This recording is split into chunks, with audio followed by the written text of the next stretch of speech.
Hello students, चलिए start करते हैं। ओसवाल गुरुकुल की एक बुक है सीबीएसई क्वेश्चन बैंक, जो कि हमारी क्लास 12th के लिए है। और इसके अंदर आपको इंपॉर्टेंट क्वेश्चंस दे रखे हैं, प्रीवियस ईयर क्वेश्चंस भी हैं, और हर एक चैप्टर से अलग अलग जो इंपॉर्टेंट क्वेश्चन बनते हैं वो आपको यहाँ पे निकाल के दिए गए हैं। तो एक बार इनको देख लेते हैं। अगर आप इस बुक को बाय करना चाहते हैं तो लिंक आपको डिस्क्रिप्शन में मिल जाएगा, वहां से जाके आप इस बुक को बाय कर सकते हैं। सबसे पहले बात करें यहाँ पे रिलेशन एंड फंक्शन। पूरे चैप्टर के अंदर जो भी हमारे फॉर्मूले यूज होने वाले हैं, जो भी टर्म यूज होने वाली हैं, सारी की सारी आपको एक पेज पे देखने को मिल जाएंगी। उससे आगे नेक्स्ट बात करें हम इनवर्स ट्राइगोनोमेट्रिक फंक्शन। आप इनको वीडियो को पॉज करके भी आप इन फॉर्मूलाज को राइट डाउन कर सकते हैं, जो कि आपकी एग्जाम के टाइम पे शॉर्ट नोट्स बन जाएंगे आपके एक तरीके से, और एग्जाम की प्रिपरेशन में आपकी हेल्प करेंगे। इनवर्स फंक्शन के अंदर जो जो भी हमारे फॉर्मूले हैं, सभी ट्राइगोनोमेट्रिक फंक्शंस की डोमेन और रेंज यहाँ पे अच्छे से डिफाइन कर रखी है। Inverse sine function, inverse cosine function क्या ग्राफ होते हैं, आप इनके ग्राफ्स में कंफ्यूज रहते हैं तो यहाँ पे बहुत अच्छे से दे रखे हैं। टेंजेंट का ग्राफ दे रखा है, कोटेंजेंट का, सीकेंट का और कोसिकेंट का। तो सभी के ग्राफ आपको यहाँ पे मिल गए, डोमेन और रेंज अच्छे से समझ में आ जाएगी। नेक्स्ट चलते हैं मैट्रिक्स चैप्टर के ऊपर। मैट्रिक्स चैप्टर के अंदर ऑर्डर ऑफ मैट्रिक्स क्या होती है, इक्वालिटी ऑफ मैट्रिक्स क्या है, ये चीज दे रखी है। अब बात कर लेते हैं टाइप्स ऑफ मैट्रिसेस की। तो यहाँ पे कौन कौन सी टाइप की मैट्रिक्स हमारी होंगी पूरे सिलेबस के अंदर, वो यहाँ पे अच्छे से डिफाइन की है। Next transpose of A matrix क्या होता है, सिमेट्रिक और स्क्यू सिमेट्रिक मैट्रिक्स क्या होती हैं, ये यहाँ पे डेफिनेशन भी आपको आनी चाहिए। कई बार 1 मार्क्स में क्या करता है, डेफिनेशन पूछ लेता है, ये चीज ध्यान रखना। मेरे एग्जाम में भी यही आई थी, स्क्यू सिमेट्रिक मैट्रिक्स की डेफिनेशन। ठीक है, आगे चलते हैं। एडिशन ऑफ मैट्रिक्स क्या होता है, मल्टीप्लीकेशन ऑफ मैट्रिक्स कैसे किया जाता है, उसका रूल क्या होता है, वो भी यहाँ पे अच्छे से बता रखा है कि ऑर्डर किस तरीके से मैच करना होता है। तो इसको आपको डीप से पढ़ना है, ठीक है, ध्यान से बता रहा हूं मैं। इस वीडियो को आप पॉज करके इसका स्क्रीनशॉट ले सकते हैं, जो कि आपकी प्रिपरेशन में हेल्प करेगा।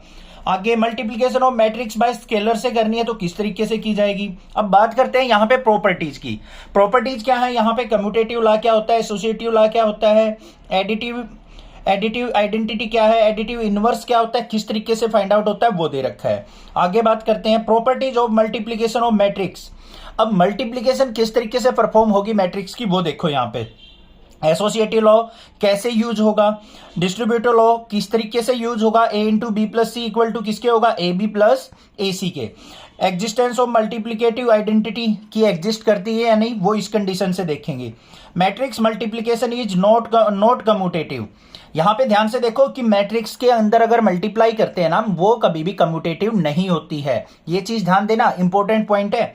ए of B never be equal to B of A, exam में क्वेश्चन मिलेगा इस टाइप का। आगे properties of scalar multiplication of matrix, ये प्रॉपर्टी होगी। इन्वर्टेबल मैट्रिक्स क्या होती है, उसकी डेफिनेशन की बात करें तो ये दे रखी है। फर्दर आगे देखते हैं, यहाँ पे हमारा चैप्टर आ गया फोर्थ, डिटरमिनेंट। डिटरमिनेंट के अंदर हमें क्या दे रखा है, ऑर्डर दे रखा है। ऑर्डर किस तरीके से डिफाइन होता है, ये दे रखा है हमें। डिटरमिनेंट ऑफ ऑर्डर 3 किस तरीके से हम इसको सोल्व आउट करते हैं, ये फॉर्मूला दे रखा है। माइनस क्या होते हैं, कोफैक्टर्स क्या होते हैं, किस तरीके से फाइंड आउट किया जाता है। एरिया ऑफ ट्रायंगल का फॉर्मूला क्या यूज करेंगे हम। उसके बाद adjoint and inverse of A square matrix, ये हमारे पास हो गया। Consistency square matrix, inconsistency, solution of equation कैसे किया जाता है, वो यहां पे अच्छे से आपको डिफाइन कर रखा है। नेक्स्ट चैप्टर आता है हमारा chapter number 5, continuity and differentiability. अब यहां पे देखो कॉन्टिन्यूटी का मतलब क्या है, ये चैप्टर बड़ा इंपॉर्टेंट है भाई, और बच्चे इसमें कंफ्यूज रहते हैं कॉन्टिन्यूटी और डिफरेंशिएबिलिटी में।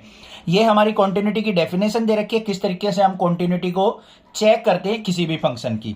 डिफरेंशिएबिलिटी की बात करें तो यहाँ पे हमें डिफरेंशिएशन करने का फॉर्मूला भी दे रखा है, किस तरीके से हम कोई भी डिफरेंशिएशन परफॉर्म कर सकते हैं।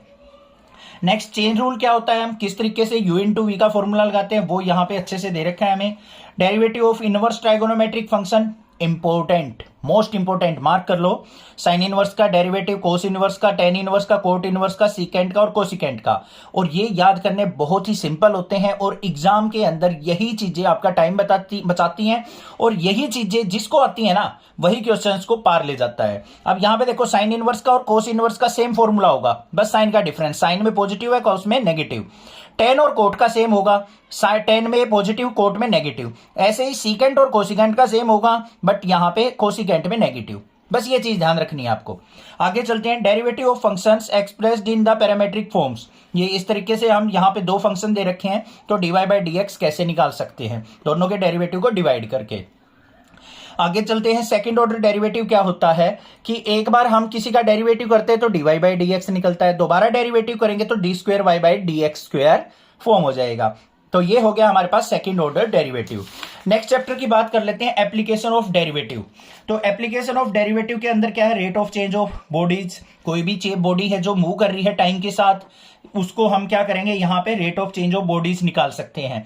अब जैसे वेलोसिटी होते हैं rate of change of displacement, acceleration होता है rate of change of velocity, तो ये सारी चीजें हमारी किसके अंदर आएंगी, rate of change of bodies के अंदर आएंगी। आगे देखेंगे इंक्रीजिंग एंड डिक्रीजिंग फंक्शन क्या होता है। यहाँ पे इंक्रीजिंग का इंटरवल बता रखा है कि किस तरीके से हम इंक्रीजिंग देखेंगे, किस तरीके से डिक्रीजिंग देखेंगे। समझ में आ गई बात। फिर आ गया हमारा मैक्सिमा एंड मिनिमा की कंडीशन। यहां भी बच्चे कंफ्यूज रहते हैं मोस्टली, तो यहां पे हमें order derivative, first order derivative से चेक करना है कि कब हमारा लोकल मैक्सिमा होगा, कब मिनिमा होगा और कब हमारा पॉइंट ऑफ इन्फ्लेक्शन होगा। ये तीनों यहां पे पॉइंट अच्छे से डिफाइन कर रखे हैं। आगे चलते हैं, सेकंड ऑर्डर डेरिवेटिव टेस्ट क्या होता है। जब हम किसी फंक्शन को 2 बार डेरिवेटिव करके चेक करते हैं तब भी हम लोकल मैक्सिमा और मिनिमा चेक कर सकते हैं। कब किया जाता है वो कंडीशंस यहां पे दे रखी हैं। आगे बात कर लें यहां पे working rule of finding absolute maxima और एब्सोल्यूट मिनिमा। कब एब्सोल्यूट मैक्सिमा और कब एब्सोल्यूट मिनिमा फाइंड आउट करना होता है वो यहां पे हमें स्टेप अच्छे से समझाए गए हैं। पहले स्टेप में आपको ये करना है, स्टेप सेकंड में ये परफॉर्म करना है, स्टेप थर्ड में ये चेक करना है और देन हमारा स्टेप 4 आएगा। तो इस तरीके से हम एब्सोल्यूट मैक्सिमा और मिनिमा फाइंड आउट कर सकते हैं। आगे चल लेते हैं, इंटीग्रल के हमारे यहां पे कुछ फॉर्मूले दे रखे हैं इंटीग्रेशन के। तो ये हमारे पास इंटीग्रेशन आ गया हमारा, किस तरीके से होता है, मोस्ट इंपोर्टेंट चैप्टर है, बहुत सारे क्वेश्चन यहां से पूछे जाते हैं। उसके बाद हम स्टैंडर्ड इंटीग्रल, ये हमारे कुछ इंपोर्टेंट फॉर्मूले दे रखे हैं जिनको आपको अच्छे से लर्न करना है। मैं दोबारा दिखा देता हूं यहां पे एक बार, तो आप इनको नोट डाउन कर सकते हैं, स्क्रीनशॉट ले सकते हैं। सारे के सारे फॉर्मूले क्विक रिवीजन में आपकी हेल्प करने वाले हैं। Method of integration, substitution method से, पार्शियल फ्रैक्शन से, इंटीग्रेशन बाय पार्ट्स, तो ये तीनों मेथड होते हैं हमारे इंटीग्रेशन करने के। उसके बाद यहां पे इंटीग्रेशन बाय सब्स्टिट्यूशन मेथड दिखा रखा है, कैसे किया जाता है, किस तरीके से हम इसको यूज कर सकते हैं अपने क्वेश्चंस के अंदर। आगे चलते हैं, यहां पे इंटीग्रेशन के हमें कुछ और फॉर्मूले दे रखे हैं। ये रहे हमारे सम स्पेशल इंटीग्रल, ये भी आपको अच्छे से पता होने चाहिए।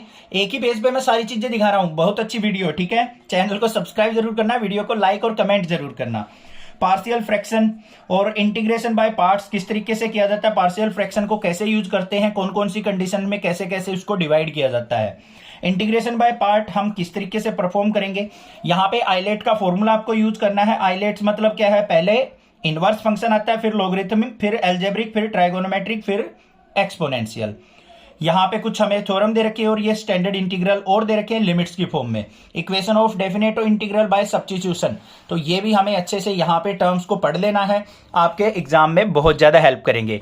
बाय करना चाहते हो बुक, लिंक आपको डिस्क्रिप्शन में मिलेगा, अदरवाइज चैनल को जरूर सब्सक्राइब कर लेना, आपके लिए इंपॉर्टेंट वीडियोज में लाता रहूंगा। Thank you students.